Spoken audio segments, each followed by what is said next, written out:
Daily Words of God. God does not duplicate the work in any age.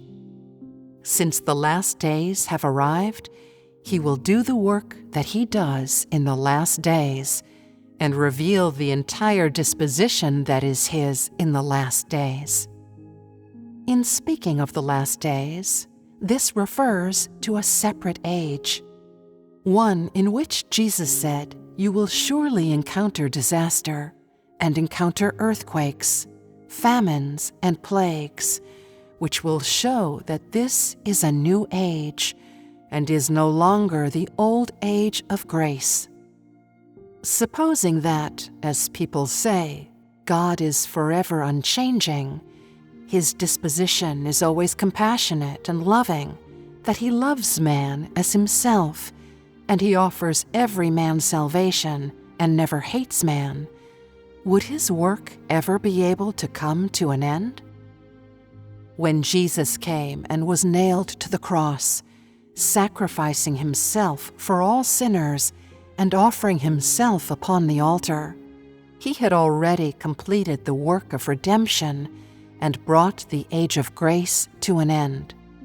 So what would be the point of repeating the work of that age in the last days? Would doing the same thing not be a denial of the work of Jesus? If God did not do the work of crucifixion when He came in this stage, but remained loving and compassionate, then would He be able to bring the age to an end? Would a loving and compassionate God be able to bring the age to an end? In His final work of concluding the age, God's disposition is one of chastisement and judgment, in which He reveals all that is unrighteous, in order to publicly judge all peoples and to perfect those who love Him with a sincere heart. Only a disposition such as this can bring the age to an end. The last days have already arrived. All things in creation will be separated according to their kind and divided into different categories based on their nature. This is the moment when God reveals humanity's outcome and their destination.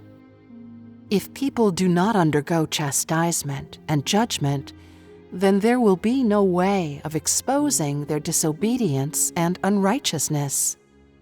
Only through chastisement and judgment can the outcome of all creation be revealed.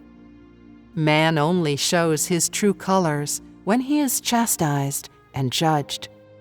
Evil shall be put with evil, good with good, and all humanity shall be separated according to their kind. Through chastisement and judgment, the outcome of all creation will be revealed, so that the evil may be punished and the good rewarded, and all people become subject to the dominion of God. All this work must be achieved through righteous chastisement and judgment. Because man's corruption has reached its peak and his disobedience become exceedingly severe, only God's righteous disposition, one that is principally compounded of chastisement and judgment and is revealed during the last days, can fully transform and complete man.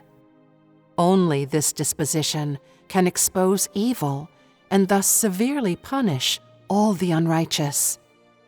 Therefore, a disposition such as this is imbued with the significance of the age, and the revelation and exhibition of His disposition is made manifest for the sake of the work of each new age.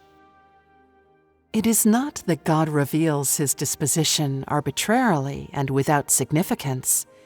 Supposing that, in revealing the outcome of man during the last days, God were still to bestow upon man infinite compassion and love, and continue to be loving toward him, not subjecting man to righteous judgment, but rather showing him tolerance, patience, and forgiveness, and pardoning man, no matter how grave his sins, without any jot of righteous judgment, when then would all of God's management ever be brought to a close?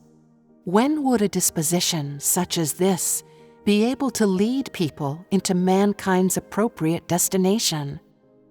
Take, for example, a judge who is always loving, a judge with a kindly face and a gentle heart. He loves people irrespective of the crimes they may have committed, and he is loving to and forbearing with them, whoever they may be.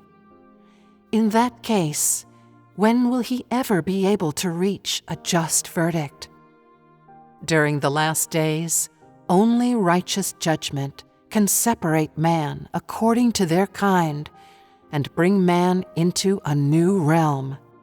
In this way, the entire age is brought to an end through God's righteous disposition of judgment and chastisement.